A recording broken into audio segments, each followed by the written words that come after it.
This is Rob Tebbutt for Boxing Social in association with Betfred. Delighted, as always, to be joined by Eddie Hearn. Even more so, now we have a big heavyweight fight to look forward to. Usyk-Chisora has been announced. Eddie, congratulations getting that one over the line. Thank you. Yeah, it was good timing, really, I think, with the announcements from old Boris yesterday, which was a real kick in the nuts, and it was a time I felt that actually just made us put our foot on the accelerator rather than the brake yesterday and go, do you know what? We've got to just tie the final pieces up, because I feel like this is a powerful fight to come out with in the circumstances. And I want to be the guy and the business that is doing things that others are saying, you just can't do it at the moment. You know what I mean? It's got to have this, or it's got to have fans, or it's got to do this. So I haven't completely given up on some people there, but realistically, it's likely that it's going to take part behind closed doors, but that's fine. That's the model that we've based it on. So anything else is a bonus, but as I said, it looks right now that it'll be behind closed doors and a massive heavyweight fight. When this all started, we know that as well as a lot of Saturday night fight nights, we had 3 big heavyweight fights signed, which was Whyte-Povetkin, Usyk-Chisora, and Aj-Pulev. And I sort of said to myself, you've got to find a way to do them, and not only have we done them, hopefully, once we get Aj-Pulev over the line, but we've also had the benefit of the rematch in the middle. So I'm pleased and proud, and it's difficult, but I just feel that sport is in such a bad place and the business is in a bad place, the business of boxing, that we've got to do something. I feel like Lomachenko-Lopez was a really good statement from Top Rank, to make a fight like that in the pandemic. And if we can finish off the year having done Whyte-Povetkin 1, Usyk-Chisora, Whyte-Povetkin 2, and AJ against Pulev, I'll be very pleased about the fact that we've managed to maintain those big nights for the sport in the circumstances. Obviously, yesterday's announcement, nobody wanted to hear that. It wasn't great. It's not going to be great moving forward. But getting this over the line and kind of, obviously, you've already done Whyte-Povetkin, but having this, another big heavyweight fight over the line, does that bode well potentially for the future? Do you think this may cause a knock-on effect now to get some other fights done? It's going to be kind of, okay, look, this is the situation. Now you're going to have to. Yeah, I think that in boxing, ultimately, if the fighters want to make the fight happen and the teams around them want to make the fight happen, they will happen. Now it becomes harder because there isn't as much money in the pot, right? So you really need the guys who want the fights. It no longer becomes just about the money. It's about wanting to fight, wanting to develop your career, wanting to improve, wanting to achieve, wanting to create legacy, all these other bits that actually we always dream are important. Do you know what I mean? But I just feel that, I'm having a lot of conversation with fighters right now who, for the first time, managers particularly are being, understanding of the situation. Before it was just, give me the money. Yeah, DAZN, ESPN, he's offered me this, I've offered you that. Now we get to a market where no one's really making big money moves in terms of reaching out and trying to sign fighters and do this, but we're just trying to maintain a quality schedule for our broadcaster and maintain the momentum of the sport. And that's the one thing that's universal between all of us, all of us that don't really like each other. We all want boxing to thrive. So that's why I mentioned, Lomachenko against Lopez. That's great for the sport of boxing. Whyte-Povetkin at the time, was the biggest fight that had been made. That was great for boxing and the drama of fight camp and everything, and I hope that other promoters just bite down on the gum shield and say, all right, we haven't got crowds, but we're going to roll the dice, and there's some great fights to be made out there. And there's a lot of conversations of, fighters waiting, taking less money, being more creative around the upsides and stuff like that. And like I said, generally, if you've got 2 teams that want to make it, you'll find a way. And that's really the lesson learned from Usyk-Chisora, which was, it would have been really easy just to go, look, guys, forget it. We'll just wait. But it was, you know, the truth is, if you want to find a way to do something, you will find a way. Where's the fight going to be, Eddie? It's a good question. Well, as of last week, it was at Wembley Arena, because we actually had, the government came on and said, we will approve 1,000 fans for the Boazzi card because originally it was the 26th of September. Then we moved the card to October, and they said, well, now we can't actually approve it because it's after the 1st of October and we're going to review the situation at the end of the month. We're like, oh. And then they came back and said, now we're not going to consider events on the 1st of October, etc. So that just went down the Swanee. So from that moment, we were good to go with at least 1,000 for Usyk-Chisora. So we were going into Wembley Arena. We were going to dress it up, etc., etc. So my biggest challenge now is, you know, we've had Fight Camp, amazing, like couldn't have been better. Now we've got to create something that looks unbelievable, you know, that gives that big event feel and excites the fighters and makes them nervous. And you know, that's what I want to try and do. So we may still go to Wembley Arena for this fight and dress it up, or we may find another location. There's about 3 or 4 we're working on at the moment, and also as the cases of COVID may increase, we will continue to monitor that in certain areas, you know, and obviously if there's an area where there's more COVID cases than others, we will look to stage it in an arena or at a venue where there's less risk associated with that. What's the drug testing for the fight? Obviously, it's coming around very, very quickly, October the 31st. Not an ideal testing window for anybody, but what's the drug testing around Usyk-Chisora? It will be VADA continuously. They've been on VADA. Like a lot of testing, there was a small break during this where testers weren't able to travel. And I think particularly it was the taking of the blood that was prohibited for a while. But both guys are on the VADA scheme, have been since March or whenever it was originally done. That, like I say, there was a period, and I'm sure Vada or Margaret can confirm that to you, where that testing didn't take place. But everybody on the testing, as per Whyte-Povetkin as well, actually, same for that, was ages ago. That carried on, and now it's back already on in place for the next fight. So, yeah, they will continue with that. Vada are doing a great job, and we'll continue to use them for all our major fights. Now, I just spoke to Alex Krassia, because I mentioned to you briefly. We've obviously spoken about the situation regarding the WBO title, much consternation about that in the future. We kind of worked out a scenario where, hypothetically speaking, of course, Tyson Fury would beat Deontay Wilder as and when that fight happens.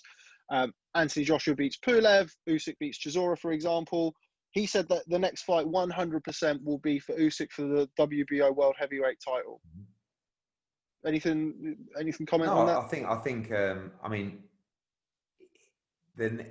think what his statement of the next fight for Usyk will be for the WBO Heavyweight World title. Yeah, I think that's correct. I do. You know, I mean, I think that there's been a lot of talk about give up this belt and give up that belt. And I can't stress how many times I've said the aim for Anthony Joshua is to be the undisputed heavyweight world champion. Now, will a belt get in the way of him fighting Tyson Fury next? Probably not. So would he vacate a belt and fight Tyson Fury next? Yes, I believe he would, if he had to. But would he rather maintain all the belts? 1,000,000%. You know, and I know that, you know, Fury says, I've had all the belts anyway, I don't care. Yeah, but you've never been undisputed. You know, that's a crown. You know, I hope that means something to people, because it means a lot to Anthony Joshua. But there's loads of ways, you know, I mean, you know, I've been thinking about it, and probably shouldn't really be giving you my tactics in an interview with Boxing Social, but it's almost like, I like to be honest. So if we get to a position where AJ is fighting Fury regardless of whether the WBO allow their title to be on the line, it's almost like want to go to Usyk and say, look, we're going to vacate the title, but can we vacate it the day after the fight? Do you know what I mean? Where we can just, at least the winner, even, I don't care if the undisputed champ lasts for a day or 10 years, but once you win it, you're undisputed. You know, you've achieved that. And in this day and age, it's very difficult to stay undisputed. I mean, Terence Crawford was the best idea. It was the best example. You know, he won the undisputed championship against Ndongo. And then I think the day after he had to give up 2 belts or something like that. So I don't know. But I will continue to work with those guys and be honest with them. I'm not gonna lie. If we're gonna vacate the belt, I'll tell them. And we can try and come up with a solution.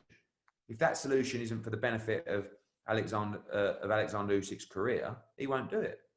But you know, at least we're in a situation where he will know what is happening every step of the way, because I will tell him. But he's got to beat Chisora first. You know what I mean? And, you know, this is a very similar position to Alexander Povetkin fighting Dillian Whyte. Well, I've just got to win this fight. He's got his shot, you know? Oh, why is he fighting Povetkin? It's a little bit risky. Now, all of a sudden, Usyk's in the same position. You mentioned about you could potentially put something to Alex whereby you have the undisputed fight and vacate the title the day after the undisputed, say AJ beats Fury and becomes just undisputed. An example. Yeah, just an example. For example, yeah, I'm certainly not holding you to that. But why would you also present? Would you also present the option of fighting Usyk next for all the belts? Usyk wants to become undisputed champion as well as anybody else. Because AJ wants to fight Tyson Fury. There's no fight he wants more than fighting Tyson. He wants to be the #1 heavyweight in the world. And the only way right now we can determine who the best heavyweight in the world is by AJ fighting Tyson Fury. That's it. And no one, Rob, for the first time, no one can dispute that. Agreed? You know what I mean? Mm-hmm. Like, whoever wins that fight is #1. 1 belt, 5 belts, whatever, Gucci belt, it doesn't matter. The winner of that fight is the #1 heavyweight in the world. So that's the real fight that AJ wants. Would AJ fight Usyk? 1,000,000%. Like if Fury got injured or the talks broke down or, you know, for some reason that didn't get over the line, he will fight Alexander Usyk if he beats Chisora. 100%.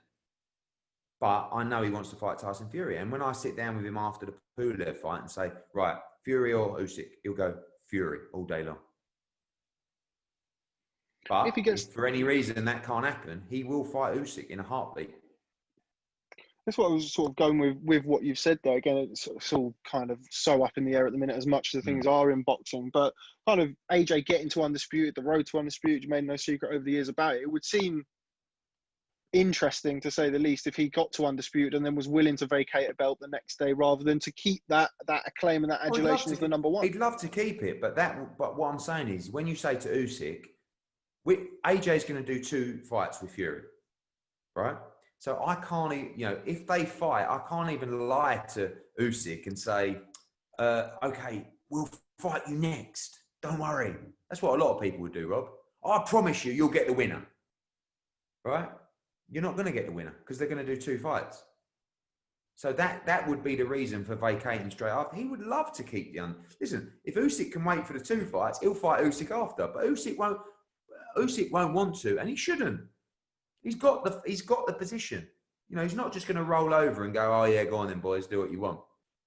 You know, he's going to say, vacate or fight me, or give me a couple of mil and I'll wait. Do you know what I mean? Maybe. But again, Fury's made it quite clear that he's not bothered about all the belts. I don't believe that, but AJ is. But that fight wouldn't break down because one of the belts weren't on the line. But I'll tell you what, I will do everything to try and find a solution to keep everyone happy. And at least for the first fight, get a chance for all the belts to be on the line. I think Tyson Fury's been advising AJ to leave Usyk well alone. I think words to that effect. I think the fights are as tough as each other, to be honest with you. I think, you know, they're both, obviously, Fury's got huge size on Usyk, but AJ v Usyk, AJ v Fury, they're both very, very, very difficult fights. Of course, Fury don't want AJ to get beat. Yeah, of course, it takes away like a massive payday, obviously. Yeah. Okay, moving on. Dillian Whyte versus Alexander Povetkin II.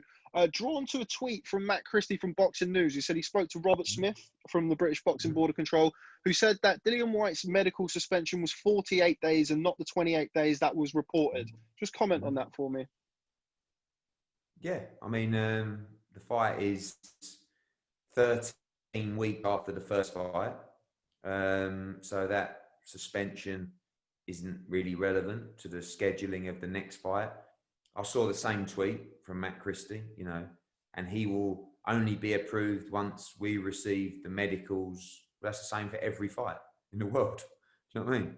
So they're going to want him to have a scan and go through it, and so they should, by the way, and go through all the procedures, and then they'll clear him to box. You know, it's not like, oh, the fight's in doubt because we just, you know, he's going to have to take these medicals like everybody else. I mean, of course, if Alexander Usyk fails a brain scan, that fight's off. You know what I mean? If Pulev fails a brain scan, that fight's off. And the same would be with Dillian Whyte. So the board are doing what's right and making sure that he's assessed safely and correctly prior to that fight, which, you know, we all know Dillian Whyte's 100% now. You know, he was 100% back in the changing rooms, you know, so maybe 98. But, you know, he's been back in camp. Obviously, he's not sparring at the moment anyway, but he's just getting himself fit, ready, and prepared to go again on November 21st. Sure, I understand that. Obviously, it is a process that happens for every fight. But on the back of such a brutal knockout, would it not have made more sense? But was there not an option to wait until the medical and everything had come back clear, and particularly on the back of such a heavy knockout? Not really. I mean, it's 13 weeks. You know, a training camp is 8 weeks. Probably, you know, arguably for the heavyweights, not even that long when you've just come off the back of a 6-month camp. But 8 weeks is what Dillian Whyte would prepare. So he has 5 weeks to, even before he starts training. You know, he won't start sparring probably, I don't know, 6 weeks out, 5 weeks out, whatever it is. So that's going to be nearly 2 months from the fight till he spars again. And I appreciate it was a solid knockout, but he didn't take any damage in the fight outside of that punch at all, really. And I've seen a lot of fighters come through 12-round wars and go again 6 weeks, 7 weeks later. I mean, I saw some comments on that. I mean, look at Dex Spellman, right? If you want to start, you know, looking at fighters jumping back in. The damage he took in the Lyndon Arthur fight, and then what was it, 6 weeks after, 7 weeks About after? that, yeah, 6, 7 weeks. You want to put him in with Anthony Yard and he gets beaten up and stopped. They're the kind of things you should be looking at rather than a guy getting a one-punch knockout, getting up to his feet at 8 or 9. And yeah, he was concussed for sure. I mean, I don't know if that was medically, but, you know, or clinically, but I would say so. 13 weeks later with 5 weeks rest before he even goes back into full camp. That's a big, big difference, you know? So I think that Dillian Whyte has got an excellent medical team around him and people that care about him as well, by the way. But he felt that I didn't want to wait. You know, we know we got AJ in December. So you either go end of November or you wait till January or February. And no, I don't want to wait till January or February. I'm fit, I'm well, I'm strong. I know I should have won the fight. And November 21st, I will try and win that fight. Make a good comment about, make a good point about Dex Spellman. Obviously, I saw the same tweets from Carl Greaves. Obviously, you being involved with Dillian Whyte is the only reason I'm asking that and not mentioning, obviously, Dex Spellman, Lyndon Arthur. But you do make a good point. Do have to question you saying Dillian Whyte was up on his feet at 8 or 9, though. I didn't see that. Watch it back. I mean, he was certainly, the ref called it off at 6 or 7, something like that, and he was up shortly after. I mean, by the way, he wasn't on his feet going, but he was getting up, is what I'm saying. Okay. So what's the situation? The ref didn't count to 10. Did he count at all? Yes, I think maybe to like, or was something like it was very quickly. But if you watch it back, I don't know the exact, but it wasn't like he was down on the floor for a long time. But listen, he was brutally knocked out. I'm not saying he wasn't. I'm not saying he was a slip, but you know, he was up. He could no way have continued. I'm not saying that they should have let him continue, but I'm saying it wasn't, you know, when someone gets knocked out, They're treated on the floor. They apply oxygen on the ground. He's concussed. He's unconscious. He comes round a minute later. I've seen it a million times. When a guy, when Bellew got knocked out by Alexander Usyk, same thing. That was a very similar situation in that he went down. I thought he was out cold. Bellew got up at 8. Not saying he got up well, but he got up.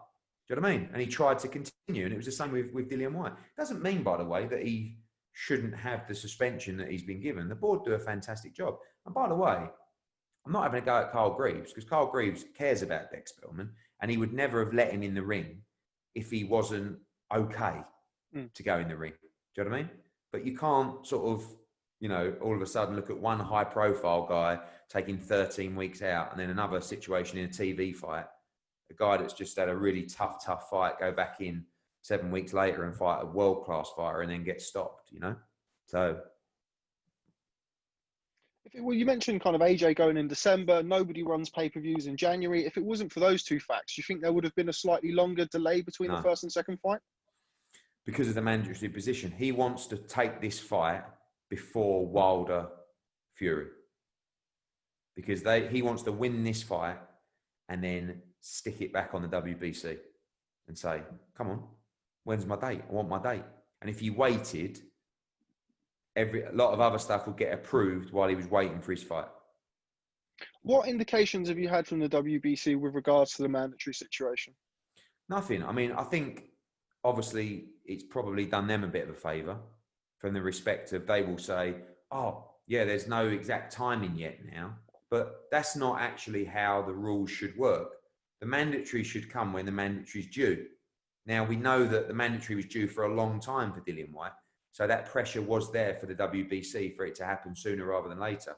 Like, for example, they're not saying that Alexander Povetkin, the winner of Wilder Fury, has to fight Alexander Povetkin, right? But Alexander Povetkin is mandatory, but it's when that is called. But that shouldn't change depending on who wins the fight.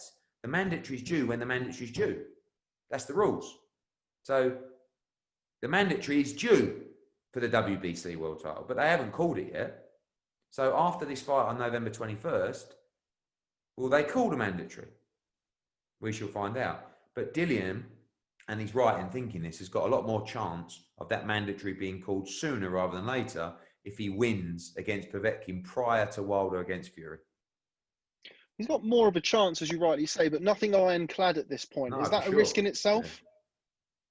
A risk of what? What do you mean? As in, you're essentially going into an immediate rematch on the back of a heavy knockout loss to may or may not be installed as a mandatory challenger. Well, he will be mandatory challenger. Well, an enforced mandatory challenger. Yeah, no, but you will become mandatory. So that's, we know, listen, if the worst case scenario for Dillian is, if he wins in November, he may have to wait till the back end of 2021 to be called on for the World Championship fight. But still a nice position to be in. I mean, right now, I'm not saying he's in no man's land, but he's in nowhere near as strong a position as he was a couple of months ago, was he? So he wants to get back in that position of strength. And by the way, don't underestimate pride and also wanting to defeat this man that beat him. And for someone like Dillian Whyte, that's just as important as maintaining that mandatory position. He's gutted, and he's hurt inside at losing to Alexander Povetkin, and he wants revenge. So it's great that the mandatory position comes with that, but he does want to get revenge on Alexander Povetkin. When I spoke to Mauricio in the immediate aftermath of the first fight, he did say that the mandatory process will now start again. And he said to me that Tyson Fury, if he comes past Deontay Wilder in a third fight, if and when that happens, we're still waiting to find out when that's going to happen. But that's not... That there would be a voluntary entitled to Tyson. I'm just saying what Mauricio told me. I wouldn't be surprised if he allowed that voluntary defence for Tyson next year. But you don't restart the mandatory because the guy that was mandatory lost. The mandatory is an allotted time in which the champion must make a defence in a mandatory bout. It's 12 months. With the IBF, it's 9 months, right? So it doesn't just restart because someone loses. It makes it easier for them to give someone another fight, but it doesn't just restart. So the fact is, when was the last mandatory defence of the WBC world title? Dominic Brazil? Right, which was a joke, by the way, which should never have been a mandatory defence. Okay? When was that? You know, May 2019. 19, right? So we're now in August 2020, September 2020, the mandatory due. Well, I understand pandemic, etc., rematches. So, but how long, you know, is it going to be due till? And by the way, no, actually, I don't even think Dominic Brazil. I'm getting confused now myself. I don't even think he was the mandatory. Or was Ortiz the mandatory, the first Ortiz No, fight? neither of them will. I'll tell you what happened is Dominic Brazil, I don't know. Dominic Brazil fought Molina in an eliminator. Somehow they made it a final eliminator when no one said it was actually a final eliminator. Then he became mandatory. I don't know what happened. But even in the best case scenario for the WBC, that was a mandatory defence. So it's been over a year since the last mandatory defence. So, you know, come the end of this year, come after that November fight, the winner of that fight must be putting pressure on the WBC to call their mandatory. That's the best way to explain. If the WBC grant Tyson a voluntary, say, I don't know, March, April next year, you go into the 2 AJ Fury fights or the 2 fights, then surely Dillian Whyte's going to be waiting until 2022, which kind of goes back to the original question of the quick turnaround for a rematch that he may not actually fight for the title for potentially up to another 2 years. Who's that? Dillian Whyte. Yeah, but again, with a voluntary in the 2 AJ Fury fights. No, but there wouldn't be a voluntary. It will be the AJ fight. So which would still take up most of next year, no? Yeah, but that's why you would have to say you shouldn't allow 2 fights. I don't even think that the WBC should allow both of those fights. Because then you're over 2 years since a mandatory. What the WBC would be saying is that the governing bodies don't care for rematches, right? It doesn't affect their rules. So what they would say is, we approve this fight, and the winner has to fight Alexander Povetkin or Dillian Whyte. And then you sort it out from there. But the winner of that fight would be pushing that they get called mandatory even after the Wilder Fury fight, you know? We can talk about it for hours and hours. It gets quite boring. But like the basic crux of it is anything can happen. Sure, I understand that. Final one on the whole Whyte-Povetkin situation. I spoke to Mauricio Suleiman earlier on today. He said that the WBC is still yet to receive a petition to sanction the WBC interim title for that fight. Why is that? And do you have any plans? Well, I'm assuming you have plans to do that rather soon. Yes, that's something that generally happens before the event. Of course, we will want the interim world championship on the line. It's a defense of a very big fight. We haven't officially written to them yet to request that sanction. We will do. And I expect them to approve it and be involved in another great event. But with the British Boxing Board of Control kind of not past Dillian Whyte yet, the WBC have not sanctioned yet, it doesn't seem, from the outside looking in at least, as watertight as it looks. But is this kind of standard practice, so to speak? Totally. It's completely watertight. Okay. I mean, look, unless someone fails a medical, which can happen in absolutely any fight on any card, it's completely watertight. They both signed a contract. The fight's approved. It's on Sky Sports box office. It's announced. All the TV contracts are done all over the world. The undercard's being set as we speak. So it's as watertight as you could possibly be in boxing. The only thing that has to be done is probably some written procedures, standard written procedures that would be in any bout of that magnitude. In fact, this fight is 8 weeks away this weekend. 8 weeks before the last fight, Dillian Whyte had not completed his medicals and there was no sanction from the WBC. So I should answer your question. We're in exactly the same position as we normally are for a fight this far out. Where do we stand with the undercard? Rumours about Natasha Jonas versus Katie Taylor popping up on Whyte-Povetkin II. No, definitely not. No. Katie Taylor has to fight a mandatory next, a WBA mandatory, which is Gutierrez. I think she's 13-0 or 14-0. That will be in a standalone card in November. That will be announced shortly. That will have 3 world title fights on it in total. The undercard for Whyte against Povetkin is being discussed at the moment. Some fights that are being discussed, Hughie Fury on that card, maybe against Dave Allen. Conor Benn against Chris Jenkins is a fight that I'd like to add to that card as well. You've got, what was the other fight I was talking about? Richard Riakporhe, possibly against Dion Juma on that card as well.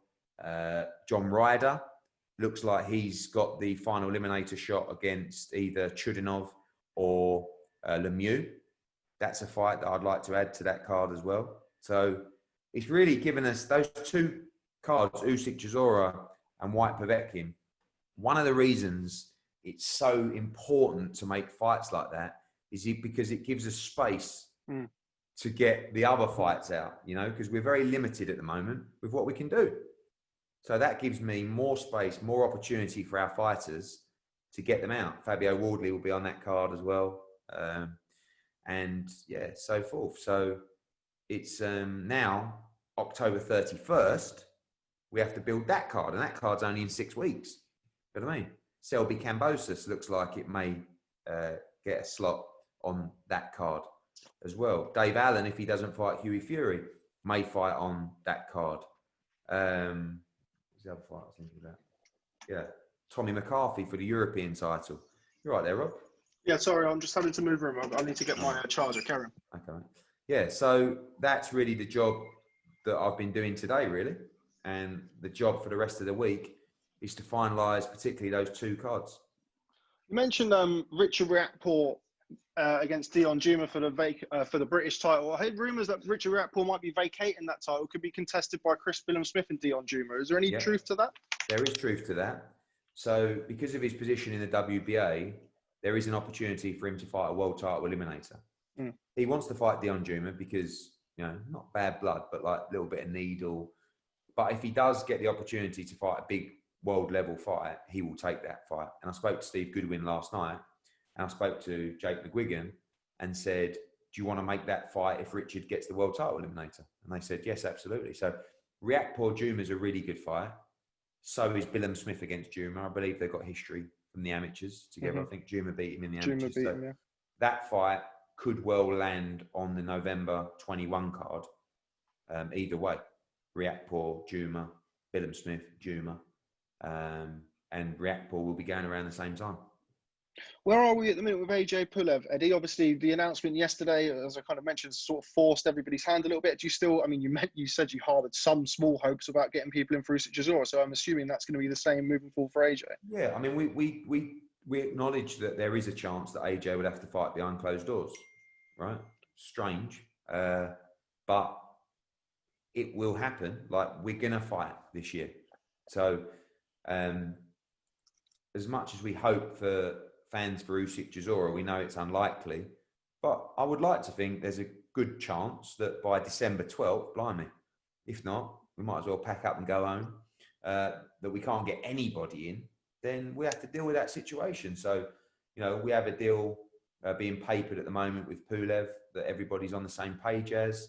I think you can expect an announcement on that as early as next week. And, you know, we're booked into the O2 Arena for that fight. We may just stay in the O2 Arena for that fight, fans or no fans, I don't know. But yeah, I'm very confident that will get announced very soon. Any chance of that going away from the UK, somewhere with a decent site fee?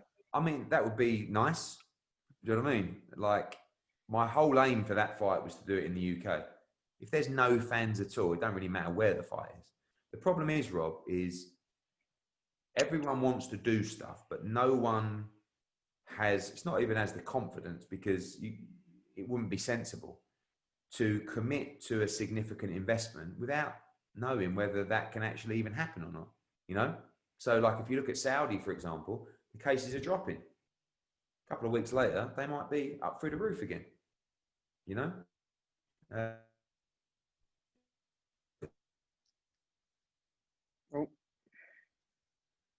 Cases a day, 400, 500, 600, and then bosh, 4,000 cases a day. So it's just, I would just rather know where we are and be in control of our own destiny. Right now, if we say O2, December 12th, fans or no fans, that's happening. If we say somewhere in the Middle East in December, then get the phone call in November and say, actually, guys, it's gone crazy here, we can't do it, we're left holding our dicks. And I would just rather be in control of the situation. And right now, we've got October the 4th with Buatsi, October the 17th with Ritson, Usyk-Chisora on the 31st. We're going to have Taylor and a World Championship triple header. Looks like could be November 14th. We've got Whyte-Povetkin on November 21st. We've got, the likes of Billy Joe Saunders and Josh Warrington to get out, maybe November 28th, December 5th. Then we've got AJ on December 12th. And all of those fights happen with no crowds. So we're not, we'll have to wait and see. We can't keep postponing things. We can't keep saying, this is where we're happening. And then, because in the end, everyone will give up. Do you know what I mean? And once you lose the confidence of the consumer and the customer and the fan, that will reflect on you when things go back to normal. Because I think I've only ever pulled, one card. And that was, last July in Manchester. I can't remember what happened. I can't remember, but the main event fell through. And that was, the first time I've ever pulled a card. I hate doing it. I would never do it if I could. So this has been really painful, having to refund tickets, reschedule tickets. And, because you know how many people, what percentage of people got a refund from Usyk-Chisora? 5%. Right? So it's supposed to happen on March 28th. So we said to everybody, you can either wait for the new date or get your money back. It's up to you. Only 5% of people ask for their money back. So now, make your phone call, get the lot back. You know what I mean? Buy it on pay-per-view and buy yourself something nice for Christmas. And if you had a ticket for any boxing event, get your money back. Because stick it in the bank and wait for things to go back to normal. And it's not going to be in the next month or so. So, that just shows you the loyalty and the trust that people have got in us. And we like to keep people involved, and we like to keep people in the know about what is happening. Sometimes I'm DMing randoms. They're asking me, what's the situation? Stand by, I'm trying, I'm doing this. One bloke messaged me this morning, looks like we're fucked then on Usyk-Chisora. Yes, mate, get your refund. Get the money back in the bank. You know what I mean? We need it right now. So, listen, it is what it is. We've never experienced this before. We're learning on the job, but we're cracking on. You mentioned a world title triple header on November the 14th. Obviously, Katie Taylor being one of them. Who are the other two? Or can you tell me the other two? Terry Harper. Me and Dave Allen were talking about the potential for, we can't be too far away now from kind of a women's pay-per-view. Yeah, I don't like the idea. Well, I spoke to Katie Taylor about an all-women's card. And I thought that was a really good idea. Katie Taylor looked at me like she wanted to punch me when I said that. And when I started thinking about it, I understand what she's saying. What they're fighting for, away from the World Championships, is equality, right? And it's about saying that it's not women's boxing and men's boxing, it's boxing. So actually, when I started thinking about it and listening to what she said, I realised that a women's only card is actually detrimental, in my opinion, to the growth of what we're trying to do. I didn't at first, and then I started to think about it. So I don't know if you agree with me yet or you agree, but it's like, no, it should be a culmination, maybe with a headline women's event, and a co-main event, but not because it's women's boxing, just because it's the biggest fight on the card, right? Or it's a world championship fight. So originally I was planning to do Katie Taylor against her mandatory, Harper against Saunders, and maybe Tasha Jonas against Hamadouche, right? Or one of the other champions in a world championship triple header. I haven't been able to get there over the line. We're still talking with Natasha Jonas. So I think she'll go on another card later in the year or early next year. And I have another women's world championship fight involving a Brit to go on that card. So there is a chance, if I can bring it all together, that we will get a women's world championship triple header in November. But still a lot of work to do. But I think it would be major for the sport. And listen, Katie Taylor's earned the right to headline any card. I mean, she's when I look at our stable, tell me the stars in order. She's top 5. She's arguably top 3. She's arguably top 2. You know what I mean? So she's a huge star and a huge draw. And, you know, she'll be headlining a card in the UK this year. Does that other fight involve Ava Brodnicka? No. No. McCaskill. She's fighting Michaela Meyer. I was going to say, your end friend of Michaela October Meyer, in Las Vegas. she's not a big fan of yours at the minute, is she, Mrs. Meyer? She's or not Miss Meyer? a big fan of anybody's, I don't think. I mean, she's chopsy is the best word. I like it. You know, I like it. I think she's good for the game, good for the sport. I don't think she understands it that well, like the ins and outs and the business and the politics, but she makes a lot of noise. She's a good fighter. I think she's great for women's boxing. She made a comment the other day when we signed Hamaduchi. She made a comment saying, imagine thinking you're a great fighter and then your promoter goes out and signs all the other champions. So I'm trying to create a unified and undisputed champion in the division for our fighters. I didn't sign Hamaduchi because Terry Harper got a draw. Do you know what I mean? I signed Brodnicka because I was going to do the Harper fight, but the WBO called a quick mandatory, right? So Brodnicka fights Meyer, no problem. But I'm trying to get in all women's weight classes a unified champion because that's something that I think is so important for the sport, and it's virtually impossible in the men's code. And it's really exciting to be able to do that in the women's code. So, you know, like I said, we couldn't get Jonas against Hamaduchi across the line. Maybe that's one for next February or March. But these are great fights. You've got Choi as well, who's a WBA champion from South Korea in the same weight class. Brilliant. You know, we've got to make the rematch as well, Harper Jonas. It's a big fight. You know, Taylor against Harper, Taylor against Jonas. It's just brilliant, you know. So I'm really, really big. You know, we signed Ramla Ali as well yesterday. I'm really big on women's boxing right now. Really big. I think it's fantastic. Katie Taylor versus the winner of Breakhouse McCaskill 2? Possibly, yeah. I like Katie Taylor against Cyborg. You know, I think that's a huge crossover fight. Two of the biggest female stars in combat sports. It would be in a boxing ring, but Cyborg can box. She can box. She hits very, very hard. She's very dangerous, and you know, I like that fight as well. Katie's up. You know, Katie's the easiest person to deal with, honestly. Like, she just wants the biggest fight she can possibly get. It's a bit of a quick turnaround for her as well. You know, as much as we talk about Dillian Whyte getting stopped in that fight, Katie Taylor had a war with Delphine Pursoon. She came out with another head on her head from a couple of headbutts. She moves very quickly because she wants to get this mandatory. She hasn't faced a mandatory since she won the world title. And we've been ducking and diving, putting it off. And now it's here, and it's a good fight, actually. So she'll be turning around very quickly. Already gone back to camp.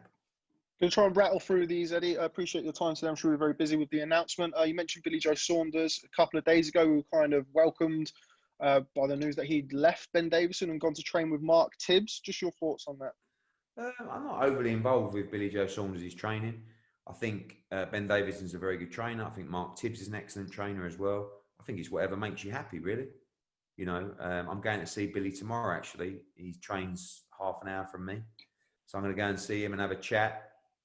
Billy just wants to be active, you know, and it's a very tough spot at the moment because he's waiting for a Canelo fight. Obviously, you've got the pandemic as well, but he will box either November 28th or December 5th. That's what we're looking for. You know, and we're also looking at that kind of time for Callum Smith as well. They won't fight each other this year, again, unless they want to take, you know, a big punt on pay-per-view. But boxed in against everything, it doesn't work.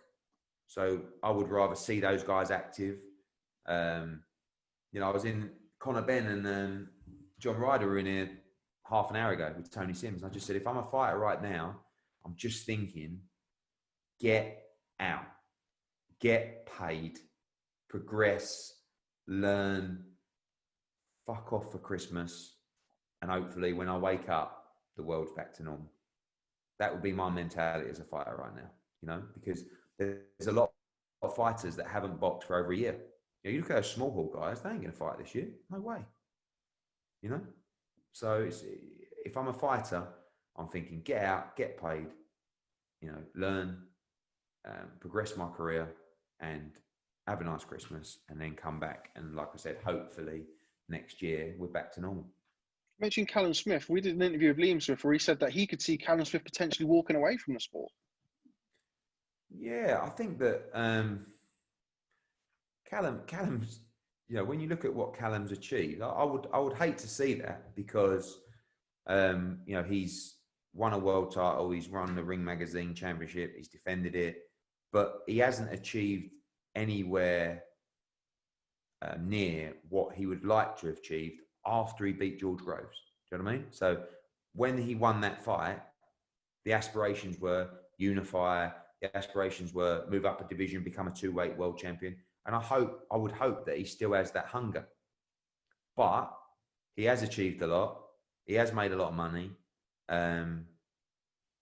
He's probably a bit frustrated as well, as all fighters are right now, thinking, blimey, I ain't boxed for a year come November. You know, I want the big fights. Canelo, for one reason or the other, didn't get made. So what do? Do I fight Billy Joe? Do I move up and fight Bivol? But, you know, listen, I think that a lot of it comes down to what you want out of your life.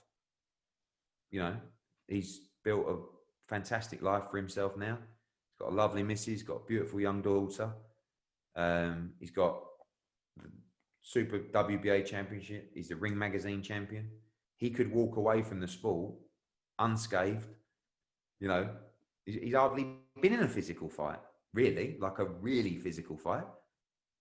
So, you know, if a fighter decided to do that, then you can't really blame him. But I don't see it. I mean, I don't see, you know, I think Callum's got a lot of fire in his belly. I think he wants to prove to people that he can unify the division. I think he wants to prove to people that he can move up and win a world championship at light heavyweight as well.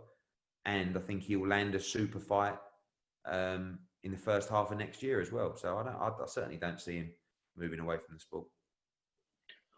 What's the latest with DAZN, Eddie? Obviously, we're seeing a lot of conflicting information flying around on social media. What's the latest? What can you tell me? In what respect? With regards to DAZN putting shows back on, obviously the impact potentially on Matchroom Boxing USA, and of course the highly well publicised court case that's going on at the minute with DAZN and Canelo Alvarez. So we have 3 shows that we're about to announce probably on Friday, which is October 23rd, November 7th, November 27th. I believe they announced Munguia against Turiano Johnson yesterday for October 30th. Good fight as well. They're quite close to announcing Luke Campbell against Ryan Garcia as well, just finalising the date for that. So their schedule's very strong. I've read a lot of stuff like, you know, we have to remember that DAZN are a subscription, subscription streaming platform for live sport, right? We have gone through a pandemic where there hasn't been a lot of live sport. So it ain't been great for anybody. They're fully committed to boxing, both in the US and on a global platform. Our shows are very strong for October, November and November that will be announced, like I said, I think on Friday. I think they also hope that Canelo Alvarez situation will be sorted and he will fight this year. Whether that happens or not, I don't know. I'm not involved in that. You also have Gennady Golovkin. You also have Anthony Joshua against Kubrat Pulev. So if you're looking at the DAZN schedule for the rest of the year, is there a better schedule? You know, once this is unearthed and once this comes into its potential fruition. You know, people go, oh, here he goes again. Okay, let's just map it out, right? This Saturday, you've got Dorticus against Bradis. Dorticus against Bradis on DAZN, right? Then you've got Boazzi, you've got Ritson, and then on October 23rd, you have a World Championship triple header that I'm putting on, all right? Gallo Estrada, Chocolatito, Martinez, etc. The week after, you have Usyk against Chisora. And the night before that, you have Munguia against Turiano Johnson. Okay? Then you have Katie Taylor, Women's World Championship triple header. You have Devin Haney on the 7th, probably against Gamboa. Then you have Katie Taylor in that triple header. Then you have Whyte-Povetkin II. Then you probably have Billy Joe Saunders. You may have Canelo Alvarez. You've got potentially Gennady Golovkin on the 21st, and then you've got Anthony Joshua against Kubrat Pulev on December 12th. There isn't a better schedule out there. I'm sorry. Like, I know there might be a bigger fight, Lomachenko-Lopez, amazing fight, right? But tell me a better consistent schedule in boxing. There isn't one. Now, I know that the Canelo situation's got to be sorted, etc., but these are the plans that are being put into place. And I'm not seeing what, some people who are preying on the failure of the DAZN are seeing. I'm seeing people composing themselves, getting the model right. There will definitely be an adjustment of what fighters are paid. I think it's time, and everyone else, I think other competitors will probably be quite grateful with that. But the commitment is there, and I'm excited. I think, when I think about it, it's mad in boxing, isn't it, Rob, where you get a load of, I've had stick for ages, mainly about pay-per-view, right? And then a model comes along to try and disrupt the US pay-per-view system, particularly because of its price point. And people almost still want to see DAZN fail. And it's like, hang on a minute, you're no longer, look at the Charlo fight this weekend, right? That's a good, solid Saturday night card. $75. £60, Rob. Can you imagine? Right? So this new platform comes along with a load of energy, investing in the sport, investing in fighters, and charging you a monthly fee to watch pay-per-view fights, particularly Canelo Alvarez. And it's like, I don't know, it's a weird, I think our fans are sometimes, and I'm one of them, by the way, maybe I'm a moaner as well, but I just think our sport, when I work in darts or snooker or golf, you don't really see that, I don't know, it's a weird thing. But I would hope that people will support DAZN, because I think it's incredible value for money. And just planning out that schedule like I've just planned it out. Garcia against Luke Campbell, great fight. So, it's I think it's in a good place. And, the numbers, despite what people want to say, I know the numbers of subscribers. And yes, they've lost subscribers, of course they have, but, not drastically. And I think it's because people believe that DAZN is fantastic value for money, and it is. Eddie, I'm going to have to pull you up on that. Jamal Charlo versus Sergey Derevyanchenko, Jamal Charlo against Jason Rosario, unified world title fight. That's not a Saturday night fight night. That's a pay-per-view card, Eddie. I'm talking about a Fox Saturday night card. You think that's worth $75? The price is the price in America, I'll put on a card, right, of the same quality, and I'll charge you 60 quid on Sky, and we'll see how we get on. It's completely unsustainable. You live in a cocoon, right, of boxing. They will not do, there is no way that card does 100,000 buys. No way. If it does 60 or 70, I'll be astonished. And I'm not having a pop at Showtime. They couldn't put that card on. This is a conversation we always have, right?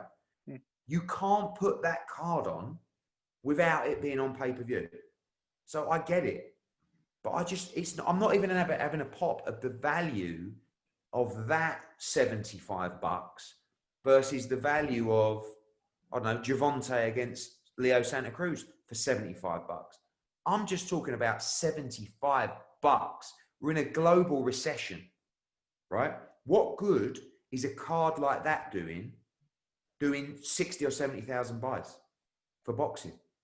That's where I have to give props to my old pal Bob Arum and ESPN, who looked at Lopez Lomachenko and went, that might be 100,000 pay-per-view buys. Do you know what we'll do? We'll stump up the money and we'll put it on linear. Smart move, especially with the demise at the moment of college football, right? Smart. So when you're talking about building a fighter, there is no upside of doing 60, 70. People say, oh, I'll do more than that. Might do 100. I don't believe it. And I don't know what we're here, but I just don't believe it. That fight could do a couple of million on Fox. And that card, it's expensive, but it's not earth-shattering. But I'm not blaming Stephen Espinoza, and I'm not blaming Showtime. It's a good card. Do you know what I mean? And in terms of value that other pay-per-view cards have given, I'm not saying that's bad value. I'm just saying, how can you expect a sport to grow for $75 a pay-per-view? is 60 quid.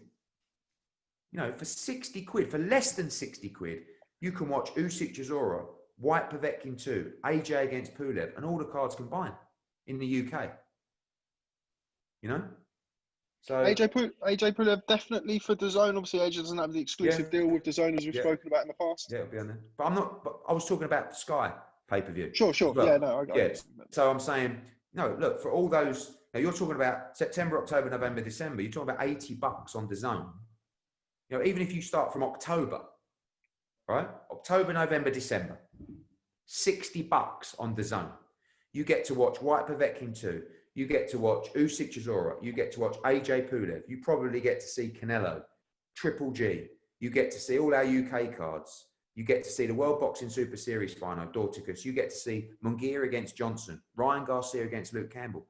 You can't compare that value to one night, and you just don't know what's going to happen. Do you know what I mean? And again, I'm not popping Charlo's, Stephen Espinoza. It's a good night of boxing. It's just $75. Moving on to your card that you've got coming up, Joshua Buatsi returns to the ring. Over a year he's been out. He's actually coming on the Boxing Social podcast this week on Monday. Really looking forward to having Josh in. Also being welcomed by the Savage. He's going to be there. It's going to be a nice He's on the card as well, yeah. Between the two. Talk to us about that card coming up on October 4th. The Sunday Savage, boxing, Eddie. Yeah, I've wanted to do Sunday boxing for a long time. Maybe it'll all go tits up. But this is my line of thinking, especially with no crowds. Because the reason that I haven't done more Sunday boxing in the past is because do you really want to go to a fight night and have a few beers on a Sunday? Not really. You want to do it on a Saturday, right? But as a TV product, don't you feel that once you've had your roast dinner, once you've watched a little bit of football, get to like 6, 7 p.m, kind of like, what else do you do? You go back in the larder, you have a bit more food, don't you? Do you know what I mean? So I wanted to try this. That's our problem. But I wanted to try this and see, of course, we're coming off the back of 2 big Premier League football games as well. So we're going to have a great audience. That's something that BT have done really well, coming off the back of big football games. It gives you a huge peak at the start of the show.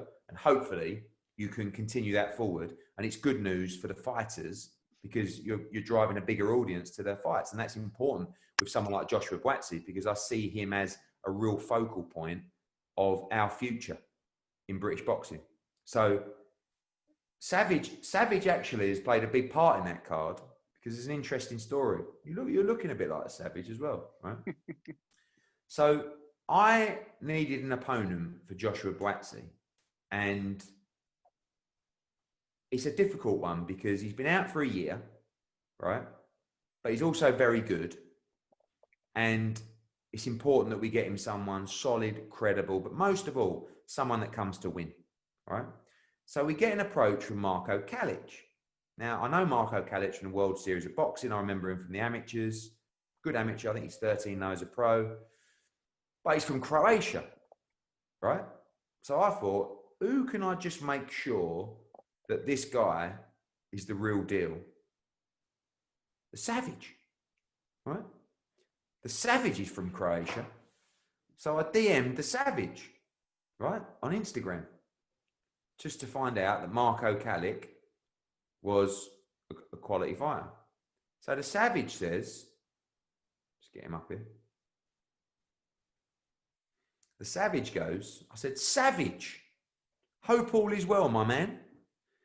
Can this Marko Kalic fight like they say? I was going to put him in with Buatsi, but I need a really strong fight. Eddie Hearn, H-E-R-N. I bet you didn't correct him. No. This day just keeps getting better. I'm great, thanks. Kalic has been boxing since he was 6 years old. He beat me twice in the national finals and was 5th in the AIBA World Championships. He can really fight for sure. He ain't no walkover. So once I got that, I was like, he's the guy. And he's going to give Buatsi a good fight. And I expect Buatsi to look good and do what he does. I've got to say, Chantel Cameron against Adriano Araujo is a great, great fight. And again, believe it or not, when I make fights, I really try to make sure, especially in this situation that we're in, that we're going to get what we pay for and what you want. So when I spoke to the WBC, because Chantel Cameron was mandatory for the world title, I said to them, who can Chantel fight? And they said, we'd like her to fight the silver champion, Adriana Araujo. So I was like, don't really know anything about her. She's 7-0, something like that, silver champ. So then I started watching her on her Instagram. Hey, she can punch. Talk about savage. She's a brute. Then I actually had a meeting with Katie Taylor and I said, Chantel Cameron's fighting Adriana Araujo. She went, I know Araujo from Brazil. So I said, oh, do you? She said, and she'll tell me off for this. She actually gave Katie Taylor a standing 8 count, but it was a terrible decision by the referee. I did watch it back and I apologise to Katie Taylor. She beat Natasha Jonas. She beat Rose Volante, the Brazilian world champion who Katie Taylor fought. She beat the girl who beat Katie Taylor. Can't remember her name in the amateurs. And she was a very, very good, I think she's a bronze medal Olympian. She can really fight. So I can't wait for that fight because Cameron against Araujo is going to be fireworks. Big opportunity for Chantel Cameron to become a world champion, but she's got to be careful against Araujo. She can really fight, really fight. The Savage against Niall Kennedy, really good heavyweight fight. Again, we just don't know. Don't tell him this when he comes on, but we don't know how good the Savage is. You know, we know like he was a decent amateur. He didn't, like I said, Calic beat him a couple of times in the national finals. He wasn't an Olympian. He was a good amateur, but he might be really, really fucking good, or he might just not be big enough or good enough. And as we start to step up against the bigger guys, because we know that Savage isn't that big, you know, is Niall Kennedy the one that could expose him a little bit? You know, he's up for it. Him and Packy Collins, they right fancy they're going to win the fight. So that's a good heavyweight fight. Really pleased to reschedule Aqib Fiaz against Kane Baker. Really good fight, and pleased that both those lads get an opportunity to go again. And then Linus Adofia against John Harding Jr. That's a good fight. Really good fight. And the debut of John Hedges as well. So for those people tuning in on October the 4th on a Saturday night, they're going to see Linus Adofia against John Harding Jr. kicking us off. Aqib Fiaz against Kane Baker. The pro debut of John Hedges thrown in there as well. Alan Babbage against Niall Kennedy. Chantel Cameron against Araujo for the world title. And Joshua Buatsi against Calic. That's your night. I think it's a really solid night. All right, last one from me. I'm going to roll them in together. Joshua Buatsi and Anthony Yarde. Obviously, we saw Anthony Yarde against Dex Spellman, as we've already spoken about here. Where are you and Frank at the minute? I saw that you've made contact. You've arranged a rendezvous. Is that correct? Where are you standing with Frank at the minute? And obviously, how close are we to Yarde Buatsi potentially? Well, you're nowhere near Yarde Buatsi, but you're a bit closer to a lunch. You know what I mean? So I emailed Frank, I don't know, about a couple of days ago and said, I can do these dates. He came back and said, I can do these dates. And then eventually we found a date that works. So we'll have a bit of lunch. And yeah, I think it's good. I think that, you know, there's some fights that are due for purse bid. There's some fights that aren't going to go to purse bid. There's the Yarde Buatsi fight, which is never really been discussed, but all up for making that fight happen. It's a huge fight in 2021, that fight. Love it. And that's really the one that I think stands out more than anything. But there's also, you know, I've got some ideas about fights that weren't on those posters that they made instead of other fights, you know. I've got some world champions that are looking to fight guys that, you know, they have on their roster as well.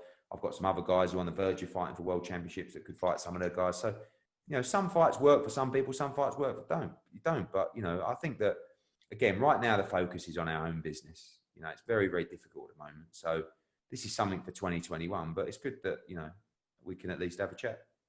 Can you give some examples of those fights that weren't on the posters? I mean, I've got guys like Akhmadaliev, you know, our super bantamweight world champion. He can fight anyone they've got at super bantamweight. I've got Giasov, our 140 pounder. He will fight any one of the 140 pounders. I've got Madrimov at 154. He'll fight any one of the 154 pounders. You know, he's number one in the world. I've also got Filip Hrgovic. You know, I would love that fight is something that I really want to discuss, which is Hrgovic against Dubois. I think that's such a great fight. I think that could be two future world champions there. fighting. You know, and Povetkin is boxing this weekend, isn't he? This weekend, yeah. And also on one of our October cards as well. So that's a great fight. And then you've got like Liam Williams, Andrade, that's going to happen. Conor Benn, Chris Jenkins, who knows whether that's going to happen. I think, you know, the problem I have with Conor Benn and Chris Jenkins, I had Conor in there earlier. The purse bid is set for middle of October. And I'm finalising all my cards now. So if that fight is going to take place this year, I need to know in the next few days or week. You know what I mean? And if the purse bid happens, I might not even win the purse bid. And Conor's like, I must fight this year. He hasn't boxed since last August. So I'm going to probably reach out to Frank and Andy Aiden and Chris Jenkins' team and just say, if we don't agree that fight by Monday or Tuesday, we're going to take another fight in November because Conor has to fight. So hopefully I've made them a massive offer. In fact, it's about 25% more than an offer I made previously that I said there's not a penny more for this fight. You know what I mean? So, and I don't want Chris Jenkins to miss out on his payday either. And it's a massive payday for him. It's a great fight. So hopefully we get that done. And other fights to discuss as well. Okay, Ed, well, I appreciate your time. Before I let you go, the biggest fight of the year, the pay-per-view attraction of the year, it wouldn't be right if I don't ask you a question on it. Floyd Mayweather versus Logan Paul. Talk to me. Massive. I mean, I spoke to KSI's team, you know, like they say, no, he should fight me because I beat him and I'm the, and it's like, guys, come on.